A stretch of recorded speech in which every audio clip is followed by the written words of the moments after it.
Talk about the bean curse.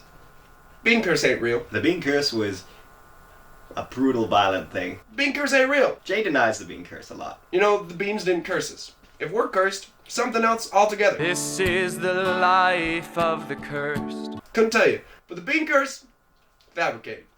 And honestly, I'll fight anyone who says otherwise. First, a fan of ours snapped their leg in half and can no longer walk or breathe. Second, a fist fight broke out at the middle of our second show. Third, Jay almost died on a pineapple. Fourth, I got mugged. Fifth, the entire stage got set aflame. Sixth, I got a boo-boo. Seventh, Tony broke. Let me tell you, the curse was real, and it was because we were jostling those magic beans. You can't mess with magic. By the way, we'll still be selling those in the spring. Keep your eyes open. We're making the Waffle House a Waffle Home because Tony's broken and we can't leave.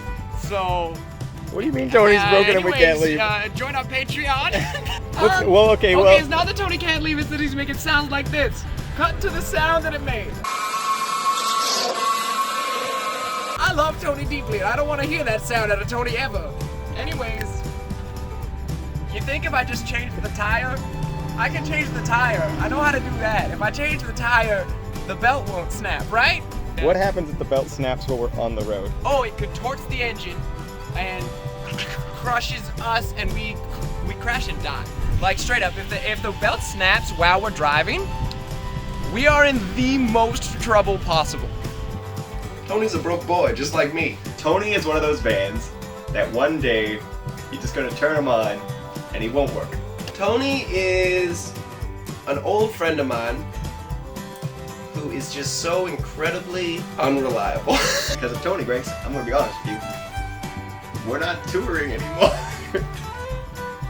What happened is, we were pulling into a Waffle House, because I hadn't had Waffle House before, and I was like, I gotta have Waffle House. We were pulling in, and as we were pulling off the off-ramp, I kind of like leaned in, and I heard a rattle in the engine, and I was like, that rattle I bet you will be fixed by the time that I finish my waffles. So we turned the engine off, I walked back out, turned it back on, it was awful. And I started screaming even worse right after that. So I felt like, yeah, I probably should have seen this coming. And we did! We just thought it was going to happen earlier in Texas, but we made it out of Texas into Georgia. We were in Alabama. Heading to Georgia. Yeah. Right, we were 2 hours away. Yeah, definitely. We were right on